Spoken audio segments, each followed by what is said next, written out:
Good morning, 10 c.m. and H.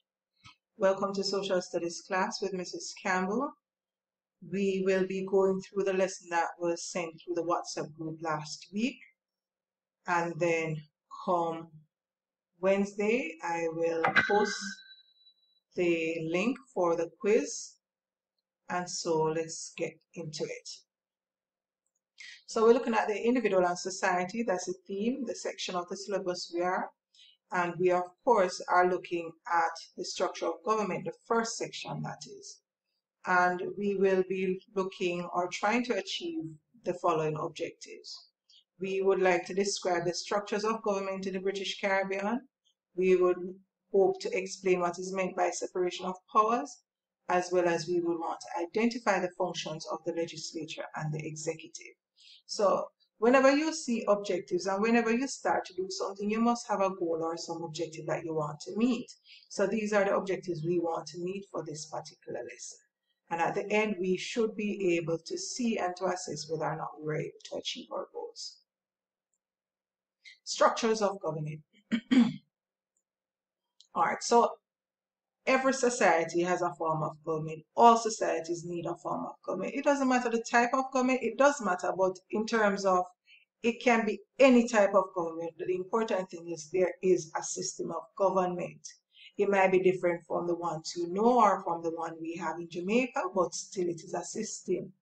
Now, definition of a government. A government is a group of officials elected by the citizens to conduct the affairs of the country. So if you're asked what is a government, I would expect you to give me something around this, around this, something of this nature. The constitutions of the Caribbean countries provide for a democratic form of government, and bear in mind that we are really focusing on the British Commonwealth Caribbean, and these are countries that were at one point in time colonies of Britain. So they were owned by Britain, but now for the most part, they are not anymore. So these are the countries that we're really focusing on. But before we get into the meat of the matter, I want to expose you to some types of government. And if I taught you in grade 9, you would have gotten this in grade 9, types of government. Not all of them are here. I've chosen to just highlight the most common types. And so we start with the democratic or the democracy type of government, which is what we have in Jamaica, where persons can vote, choose their representatives, etc., where the people rule and the opinion of the people takes precedence. We have the republic, we have the monarchy, we have the aristocracy and the dictatorship. The republic refers to, is somewhat like the democratic, and all democratic systems are really republics. But within the republic now, all their officials are elected by the people, so they would not have a governor general representing the queen or anything like that. They would have an elected president, like does Trinidad and Guyana. With a monarchy, it refers to a king or a queen being the head of the country, some nobility. Aristocracy refers to nobility or the educated being the ones in charge of the system of government who run it. Dictatorship now is where, as Cuba has been for some time, where you have a system, either a group of persons or an individual who runs the system of government without any objection or without, not necessarily objection, but based on their own terms. So it's as they want it, how they want to do it, and you can't really freely fight against it without some kind of punishment. Now, the structure of government. So the type of government or the structure of government in large is decided by what? The Constitution. So the Constitution is really the supreme law of the land that governs how the country and its citizens operate. And it is this Constitution that is going to dictate what kind of government the country will have. And that is why, for those who do history and those who would have read widely and may have been exposed otherwise, whenever a country's system of government is going to change, they also have to change the Constitution. When Haiti when Haiti had the Haitian Revolution and they changed or usurped the way the system was run, they, Toussaint Louverture, etc., he changed the constitution because the country has to operate under a constitution, a set of laws that the people will follow, and that is going to say how the country will run. All right, so if Jamaica is supposed to change from being a democracy to aristocracy or a dictatorship, of course the constitution would have to change, because if it doesn't change the constitution, the law, which everybody, doesn't matter who you are, have to depend on, will say that people can vote in an election to choose their leader. So if you don't want that to be anymore, you have to go ahead and change that rule. All right, so the constitution would have to change. So the constitution, we should understand now, describes the relationship of the various parts of government to each other and the function that each part of government is supposed to play. Now, this is the structure that Jamaica uses. We have a head of state, which is really, and not just Jamaica, but the Caribbean, the Commonwealth, the head of state, which is either the monarch, the monarch's representative, or the president. So in Jamaica, we have the monarch's representative, which is who? Yes, the Governor General. So the Governor General is technically the head of state, but not really. The Queen is, but he represents her. And then in Guyana, you'd have the president, or in Trinidad, and then the monarch, for those British overseas territories. Remember, we looked at types of government in the Caribbean: monarchy, constitutional monarchy, overseas territories, etc. For the overseas territories, they would have the monarch as their head of state. So now, having the head of state, then under that we have three branches or three arms. They're also called arms of government: the executive, the legislature, and the judiciary.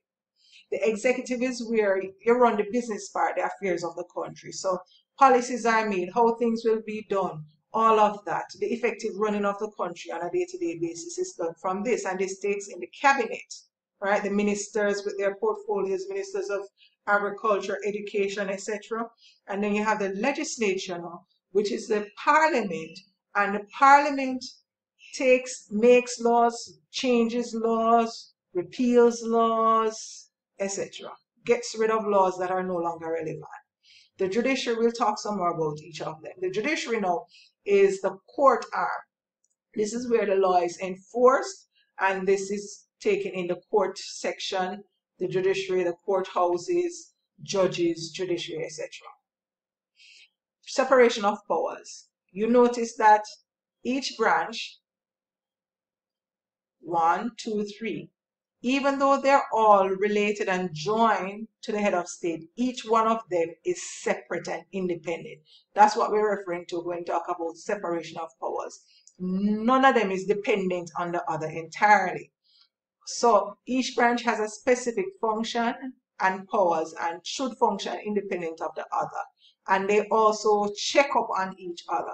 So because in the end, we are all connected, and what you do will impact what I do, referring to the arms of government, I will ensure that you do what you're supposed to do properly, and you are going to, in the same way, be a watchdog over me and over the other branch of government. So separation of powers, that's what it's talking about. Each person, each arm does their own thing, but they also act as a watchguard against the other branch. The separation of powers, as was said, it acts as a check and balance, and the Constitution provides for this. So, as we say, anything you do in the country has to be grounded in the Constitution. So the Constitution says the judiciary has to be separate from the legislature, and it has to be different from the executive, and they have their own functions, and one cannot dictate to the other what they do. Functions of the legislature and the executive. The legislature, as I said, is another name for parliament. So the same parliament we see them at Garden House debating and going on and on, that's the legislature. And it can have two forms: either unicameral legislature, which is where you have only one house of parliament, like Guyana and Dominica, or you can have a bicameral legislature where you have two houses of parliament.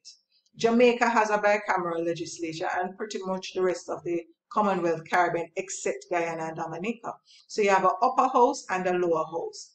Another name for the upper house in Jamaica is the Senate. And another name for the lower house in Jamaica is the House of Representatives. So most times what we would see on TV, especially budget debates, etc., that would be the lower house, the House of Representatives. All right, and you can read that there. So the legislature has a term of 5 years after which elections are held. So you will know that from time to time, more or less, elections are called every 5 years, and this is to re-elect the legislature and decide who will become government. Now, the legislature has certain functions, and I want you to get used to the word. So that's why I'm not saying parliament, but I want you to know both words. So it determines the government because whichever party has the most members sitting in the legislature or in parliament, most members sitting in parliament will be the governing party because the majority in a democracy rules. So there are 63 seats in our parliament right now. So anybody who has 32 seats or more will be the ruling party. So the fact that the GLP is the ruling party now means they have 32 or more seats in the parliament, which is the majority. Another function of the legislature, other than determining the government, is that it is the lawmaking branch of the government. So if there's a law to be made, it's in the parliament that this is going to be done. They will propose the law, it will be debated, and it will go through some stages, which you would have researched in one of your assignments you got earlier. And so it is the lawmaking. It changes, adds, removes laws. And they also approve the annual budget, and they oversee the general administration and expenditure of the government money. They provide a forum for public debate on things of national importance, and it is out of the parliament that you get the executive. Out of the legislature, you get the executive because, remember, parliament has all the MPs that won their constituency votes and are now elected MPs, members of parliament. That's what MP means. And from this now, the government is going to choose from its number of MPs or members of parliament who will become ministers with portfolios. And it's the ministers with portfolio who now forms the cabinet, who is the executive. So the executive, this now, as I said before, conducts the ordinary business of the government, and it's known as the cabinet. So in all independent Caribbean territories, except Guyana, the cabinet consists of the Prime Minister, who is the Chief Executive Officer, and the other ministers of the government. In Guyana, though, the Executive President is the head of the cabinet, okay? Functions of the executive. They make the policies and programs for the country. So PATH program, no child must be left behind, and all sorts of policies and programs you can think of. It is the cabinet that does this. And they ensure that the policies and programs that the government has running, that they are carried out. They initiate proposals as well for laws. So if there's a law that they think should be made, like maybe the whole new ID thing, right, the cabinet can suggest it through the minister who is has the interest, and it was presented where? To Parliament, to the legislature. They also initiate proposals for taxation. It is key to note that the cabinet is assisted by the civil service. The civil servants are those who work with the government, like myself. I'm employed to the government through the school system. And I am helping as well as the principal and anybody else, whether education or otherwise. Because the school believes that every child should learn and every child must, and it believes that certain things need to be done. Persons like us, the permanent secretary and anybody employed by the government, what you're really doing is effecting and carrying out the policy of the government. So the civil service is the footman who runs and makes sure things work out, put the things and the policies in place and the programs. All right, students, that's it. So you will now review this video or go through the WhatsApp lesson and prepare yourself for your quiz on Wednesday. And I know you will be doing very, very well because you